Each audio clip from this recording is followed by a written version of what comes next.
Sarah Blackwood tested the chains again, metal biting into raw wrists as dust motes danced in the thin shafts of afternoon light, piercing the barn's weathered planks. In 3 days, her throat burned with thirst, the water bucket deliberately placed just beyond her reach. A cruel game of Sheriff Burke's. The barn smelled of old hay, horse manure, and her own sweat. Outside, Mercy Falls baked under the August sun, the drought rendering the Wyoming Territory a cracked, desperate place. Not unlike herself.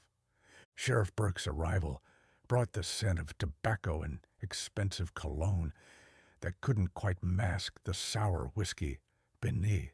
His false pleasantries about the chains holding murderers before her were designed to break her spirit. Sarah merely lifted her chin, stating that her father wouldn't sign. Burke's smile slipped, revealing the hardness beneath, as he reminded her how thirst changes even stubborn men, like Vernon Blackwood. Sarah knew her father's stubbornness well. It was the same trait that had led her to organize the smaller ranchers against Burke's water-grabbing schemes, to document his abuses meticulously. Burke wanted those papers, evidence that could destroy him if it reached the territorial marshal. When Burke demanded their location, Sarah simply stated they were safe. His grip on her jaw was painful as he reminded her of his ownership of the town, the marshal's cousin, and, soon, her father's water rights. Sarah knew the threat wasn't empty. Burke's power had grown unchecked for years, feeding on fear and drought. After he left, Sarah sagged against the post. Her mind drifted to her father, weathered face creased with worry, still grieving her mother after all these years. He wouldn't bend to Burke, not even for her. His stubborn principles would get them both killed. As sunset painted the gaps between boards with gold, the barn door creaked open again. Sarah tensed, expecting Deputy Miller's leering face. Instead, a stranger stood silhouetted, tall, lean, and watchful. No badge, no weapons visible, just piercing gray eyes assessing her situation with unsettling calm. The stranger identified himself as Elijah Ward, claiming to be passing through. An obvious lie. Nobody just passed through Mercy Falls anymore, not with Burke controlling the roads. Yet he offered her water, approaching with the caution of someone who understood captivity. The water tasted of metal and mercy. Sarah drank deeply, studying him over the canteen's rim. His eyes held something familiar, a cold, banked fury she recognized from her own mirror. When he admitted having business with the sheriff, something dangerous flickered across his face. In the dying light, their shadows stretched toward each other across the barn floor, almost touching. Two strangers bound by a common enemy, neither knowing how their fates had just entangled, neither understanding that the key to their freedom might lie in the hands of the other. Elijah's boot heels struck hollow notes on the saloon's warped floorboards. Conversations dimmed as faces turned, suspicious, curious, hostile. Mercy Falls didn't welcome strangers easily. The barkeep's warning about information being dangerous spoke volumes about the town's climate of fear. As Elijah sipped his whiskey, the liquor burned less than the memory seared into him. His brother Daniel, 5 years ago, swinging from Burke's rope. The official charge, horse theft. The real crime, witnessing Burke's men driving a rancher off his land. For 5 years, that image had driven Elijah across 3 territories, patience honed to a killing edge. Now he was here, vengeance within reach. But he hadn't expected Sarah Blackwood. Later, in the barn's thick darkness, Elijah examined her chains by lantern light. Their faces close, he caught the scent of sage in her hair, despite days of captivity. Something about her fierce determination stirred forgotten parts of him, the man who existed before revenge, became his sole purpose.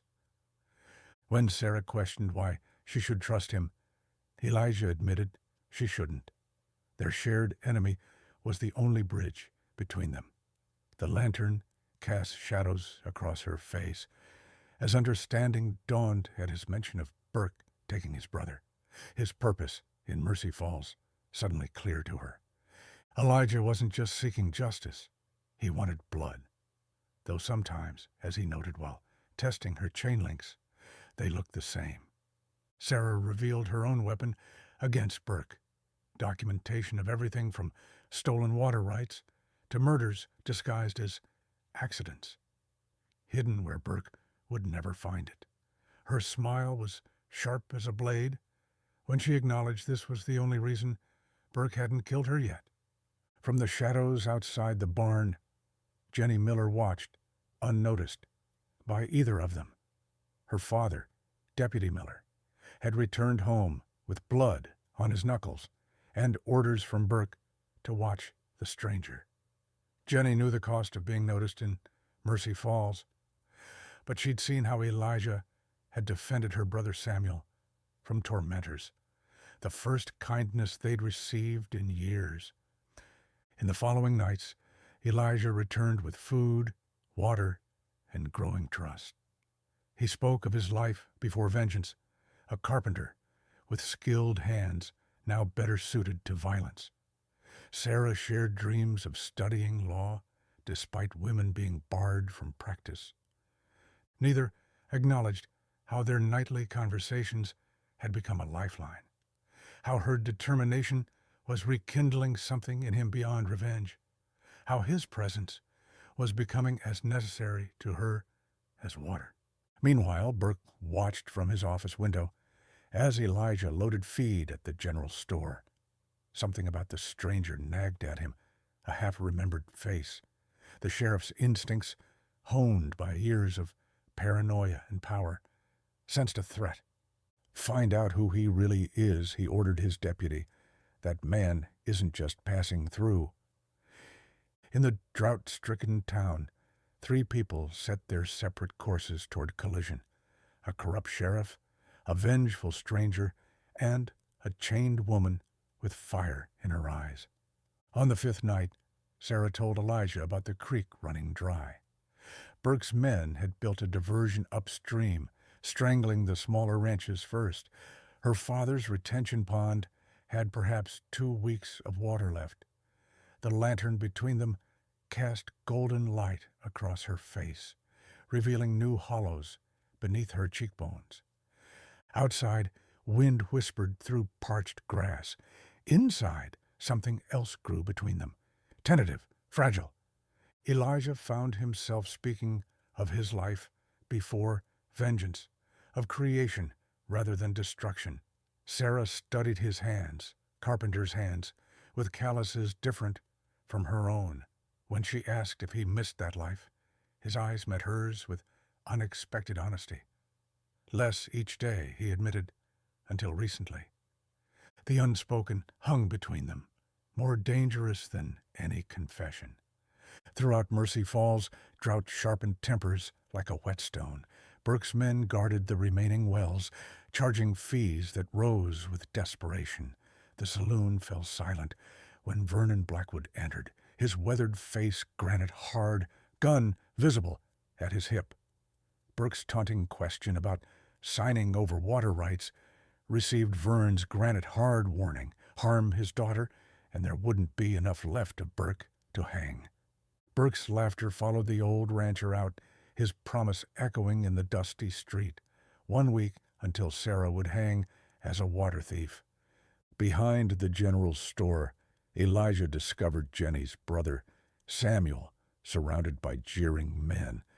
Their taunts about Simple Sam dancing for them stopped abruptly when Elijah stepped between, his stance suggesting violence held in careful check. The men dispersed, unused to anyone defending the deputy's simple son. From the shadows, Jenny watched, memorizing Elijah's face. Later, she followed him to the sheriff's barn, watching through cracks as he shared whispered confidences with the prisoner. Their quiet laughter struck her like physical pain, a reminder of connections she'd never known in her father's house of fear. That night, Sarah told Elijah about her mother, the schoolteacher who'd married a rancher, whose books became Sarah's education after pneumonia took her. She spoke of her mother's belief that laws should protect people, not power, her dream of becoming someone who could make that true. Elijah's hand found hers in the darkness. The touch sparked between them, unexpected as lightning in clear skies. Sarah's breath caught as his fingers interlaced with hers. His rough palm against hers felt like a question neither dared ask aloud. This was unwise, she whispered, though she didn't pull away. Elijah's voice roughened as he agreed. Nothing about any of this was wise. Their foreheads touched, breath mingling in the small space between them. Not quite a kiss, a question, hanging in dust-filled air. What came after revenge? Sarah asked. After justice? What remained when purpose was fulfilled? The question struck Elijah like a physical blow. 5 years of single-minded pursuit, never looking beyond Burke's downfall. He had no answer. Dawn approached, forcing Elijah to leave. Sarah watched him slip into gray morning light, their almost kiss burning like a brand. That night, for the first time since his arrival, Elijah didn't come. Blood trickled from the corner of Elijah's mouth, metallic on his tongue. The jail cell stank of old sweat and older fear. Through the small window, he could see stars appearing one by one, knowing Sarah would be waiting in the barn, wondering. Sheriff Burke stood beyond the bars, flipping through Elijah's wallet. The faded daguerreotype of two brothers inside triggered recognition in Burke's eyes. Elijah's silence earned him another blow from Deputy Miller's truncheon. Burke's story about catching Elijah stealing his keys was a convenient lie. They all knew the real target. The barn key on Burke's ring. A hanging offense, Burke declared. Dawn tomorrow, public service to show folks what happens to thieves. What happens to those who challenge Burke's authority. Alone again, Elijah tested his bindings. Too tight. 5 years of planning, undone by impatience, by feelings he'd never accounted for. Sarah's face haunted him, what they would tell her, how she would learn of his failure, the almost kiss that would remain forever incomplete. Across town, Vernon Blackwood sat in lamplight, rifle across his knees, when pounding rattled his door. The breathless rancher's news struck like lightning. Burke had set a double gallows. Sarah and the stranger ward would hang at dawn unless Vern signed over his water rights by morning. The old rancher's weathered face hardened as he issued orders to gather men and rifles. 6 men against Burke's 15. Poor odds. But Vern had faced worse for less reason than his daughter's life. In the sheriff's barn, Sarah jerked upright as Deputy Miller entered with cruel pleasure. His news about Elijah's capture and the double-hanging threat froze her blood. After he left, Sarah pulled frantically at her chains. Blood slicked her wrists, but the iron held fast. Desperation clawed at her throat like a living thing. The quiet scrape of the door opening again brought Jenny Miller, 16, mousy, perpetually hunched as if expecting a blow. The deputy's daughter approached with something clutched in her palm, explaining her presence with simple truth. Mr. Ward had been kind to Samuel. Nobody was ever kind to Samuel. Metal gleamed in moonlight, streaming through cracks. A key. Jenny's hands trembled as she admitted what they both knew. Her father would kill her for this betrayal. But Samuel had declared Elijah good, and in Jenny's simple world, her brother's judgment was gospel. The lock clicked open, chains falling away. Freedom surged through Sarah's limbs like wildfire, painful after days of restriction. She studied the deputy's daughter, seeing for the first time the bruises half hidden beneath her collar, the courage it had taken to come here. Jenny pressed something else into Sarah's palm, a single match. Sometimes things need burning before they can grow again, she whispered with unexpected wisdom. Their eyes met in understanding. The prison wasn't just Sarah's chains, but the entire corrupt system Burke had built. And sometimes fire was the only purification for rot that deep. Sarah had entered the barn as a prisoner seeking justice through law. She would leave it as something else entirely, an agent of necessary destruction, of rebirth through flame. Her fingers closed around the match as she thought of Elijah awaiting dawn in his cell. Floorboards creaked beneath Sarah's weight as she knelt in the abandoned schoolhouse, moonlight streaming through broken windows. Her fingers found the loose board, prying it up to reveal oilskin-wrapped papers. Burke's crimes meticulously documented in her precise handwriting. Her wrists bled freely now, raw from the chains. Freedom felt strange after days of captivity, her legs unsteady as a newborn colt's. Outside, Mercy Falls slept fitfully under a bowl of stars, unaware of what dawn would bring. Across town, Vernon Blackwood and 6 grim-faced ranchers gathered behind the livery stable, checking weapons. No words needed. These men had fought together before, against rustlers and wolves and drought. The news about the sheriff's guards at every jail door confirmed what they already knew. A direct assault would fail. Old Vern's solution was simple: make Burke look elsewhere. Sarah moved like a shadow through back alleys, the bundled papers secure against her chest. The gallows stood half-assembled in the town square, a skeletal promise of mourning death, her own death, and Elijah's. She paused, throat tight, before continuing toward Burke's barn. Inside the jailhouse, Elijah worked steadily at his bindings, ignoring torn skin. Beyond his cell window, he could see Burke's office, where the sheriff sat drinking, celebrating his victory. Something caught Elijah's attention. Movement outside, familiar despite the darkness. Sarah. His heart seized. She was free, but not running. Whatever she planned would likely get her killed. In 5 years of plotting revenge, Elijah had never felt fear like this. Not for himself, but for someone else. For Sarah, moving through shadows toward Burke's barn. The realization struck him with perfect clarity. His mission had changed. Vengeance for his brother had somehow transformed into something else entirely. Protection of a future he hadn't known he wanted until now. Sarah stood before Burke's barn, match in hand. The structure loomed dark against starlight, symbol of her captivity and Burke's tyranny.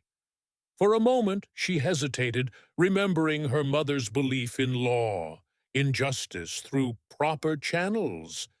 But proper channels served men like Burke, not women with truth and fire in their hands. She struck the match. The flame trembled, impossibly bright. "For Elijah," she whispered, touching it to the hay-strewn floor. Fire caught eagerly, hungry after months of drought. Sarah melted into shadows as the first tendrils of smoke rose skyward. Shouts erupted across town. "Fire! The sheriff's barn!" Burke burst from the jailhouse, face contorted in rage. His order to Miller sent deputies running toward the billowing smoke. leaving the jail momentarily vulnerable. The distraction worked perfectly. As deputies ran toward the flames, old Vern and his men converged on the jail's suddenly unguarded back door. Inside, Elijah had finally worked one hand free when gunfire erupted outside. The door splintered, revealing Vernon Blackwood's weathered face. The old rancher cut through Elijah's remaining bonds, then asked the only question that mattered. Did Elijah care for his daughter? The question landed like a physical blow. Yes, sir, Elijah answered, the truth simpler than any explanation. Vern handed him a revolver. Then prove it. Outside, chaos reigned as Sarah's fire transformed the night, illuminating not just the barn, but the truth that had festered too long in darkness. The territorial marshal's voice filled the makeshift courtroom that had once been Mercy Falls Church. Morning light streamed through stained glass, painting Sarah's copper hair with fire as she stated her name for the record. The bandages on her wrists stood stark against her skin, testament to chains recently shed. From his position against the wall, Elijah watched her testimony unfold with quiet pride. Burke and Miller sat shackled nearby, their arrogance finally curdled to fear. The church pews overflowed with townspeople and ranchers, witnesses to justice long denied. Sarah's evidence against Burke was damning. Systematic theft of water rights, forged deeds, witness intimidation, and 2 murders disguised as accidents. Her voice never wavered as she detailed the corruption that had strangled Mercy Falls for years. The documents she'd preserved now passed through the marshal's hands, transforming from desperate accusations to official evidence. Outside, the charred skeleton of Burke's barn still smoldered, a black wound against the landscape. Inside, the future of Mercy Falls took hesitant shape. When Sarah finished, Burke was escorted away, destined for territorial prison to await formal trial. The townspeople erupted in relieved conversation as the marshal approached Elijah. 5 years of careful work, the marshal noted. Daniel would be proud. Elijah's reply came from somewhere new. His brother deserved better than revenge. This was better. Justice rather than blood. The marshal studied him before mentioning the territory's need for good men.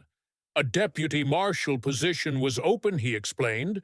It required settling down, though, putting down roots. The offer hung between them, unexpected as rain in drought.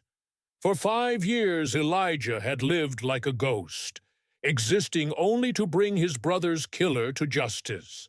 The prospect of a future beyond that singular purpose left him unmoored. Later, Vernon Blackwood stood beneath the ancient cottonwood outside town, where a dozen ranches gathered to form the Water Rights Cooperative. His weather-creased face remained impassive as they unanimously voted him temporary sheriff. The irony wasn't lost on anyone. The man who'd most resisted Burke's authority now embodied it. Vern made it clear to Elijah that he wouldn't wear the badge long, just until someone proper came along. When Elijah suggested Sarah would make a fine sheriff, the old rancher's laugh was brief but genuine. The territory wasn't ready for that, he admitted. Not yet. The conversation turned to the marshal's offer. Elijah's hesitation spoke volumes. 5 years of purposeful wandering made the prospect of roots both appealing and terrifying. That evening, Elijah found Sarah alone by the corral, watching sunset paint the distant mountains copper and gold. Her profile against the fading light caught something in his chest. an ache for possibilities he'd never allowed himself to consider. His announcement about leaving tomorrow didn't surprise her. Burke's trial, Daniel's grave in Missouri, unfinished business that needed completion. What hung between them was the question of return. When Sarah asked if he'd come back, the question barely disturbed the evening air. Elijah's answer was both question and promise, if he had something to come back to. Sarah's eyes met his, unflinching. "You do." His hand found hers as the first star appeared above the mountains. Not quite a promise, but the beginning of one. The first snow of winter descended on Mercy Falls like a benediction, transforming drought-scarred earth into pristine white. Sarah stood on the ranch house porch, breath clouding in the December air, watching the road from town with patient vigilance. 3 months had passed since Burke's removal. 3 months of rebuilding, the smaller ranchers forming their water cooperative, the first tentative green returning to parched fields, the town cautiously embracing its freedom. 3 months since Elijah had ridden east, the weight of 5 years lifting from his shoulders with each mile. Sarah pulled her shawl tighter, remembering his parting words, "If I have something to come back to." Her answer had been simple. "You do." Now she waited, as she had each day for a week, watching for a familiar silhouette against the snow. Inside, Jenny's laughter mingled with old Vern's gruff voice. As a girl had blossomed under Sarah's care, her brother Samuel finding purpose, helping on the ranch. Life continued, reshaped around absences and possibilities. The town itself had transformed. Where Burke's corrupt rule had fostered isolation and suspicion, cooperation now grew slowly like winter wheat beneath snow. Sarah had begun teaching reading and basic law in the evenings, sowing seeds of knowledge where ignorance had served Burke's purposes. Movement on the horizon caught Sarah's attention, a lone rider emerging from swirling white, familiar even at a distance. Something expanded in her chest, a feeling both weightless and grounding. Elijah dismounted at the porch steps, snow dusting his shoulders. The journey had changed him somehow, his face less shadowed, eyes clear as the winter sky. Burke's 20-year sentence had closed. One chapter. Deputy Miller's 15 years had closed another. But most important was what Elijah had found at his brother's grave. Not just closure, but permission to begin anew. The marshal's offer still stood. Deputy Marshal for the territory. If accepted, Elijah would be stationed here in Mercy Falls. The position required what he'd avoided for 5 years. Settling somewhere, establishing connections, building rather than avenging. As they stood facing each other, the space between them seemed charged with all they'd experienced, captivity and freedom, vengeance and justice, the barns burning and what had risen from its ashes. Sarah spoke of roots, and Elijah responded that roots need good soil and water. Her addition and care completed the thought neither needed to fully express. His hand rose, hesitant, then brushed a snowflake from her cheek. The touch lingered, warm against winter's chill. The confession came simply. Elijah had thought vengeance would bring peace, only to find it elsewhere. In the fierce determination of a chained woman, in the possibility of building something lasting, where destruction had reigned. Understanding passed between them, deeper than words could reach. Sarah closed the remaining distance, her hand finding his, completing the circuit they'd begun that first night in the barn's darkness. Their first kiss tasted of snow and possibility, witnessed only by the mountains and the wide Wyoming sky. Spring would bring a schoolhouse where Burke's barn had stood. Within it, Sarah would teach not just reading and figures, but law to anyone willing to learn. And each evening, Deputy Marshal Elijah Ward would wait for her, the man who had come seeking vengeance and found something far more precious, a future built not on ashes of the past, but on the promise of what could be. At West Love Chronicles, we share more than love stories. We tell of bonds forged in silence, hearts mended through grit, and the kind of loyalty that doesn't need words.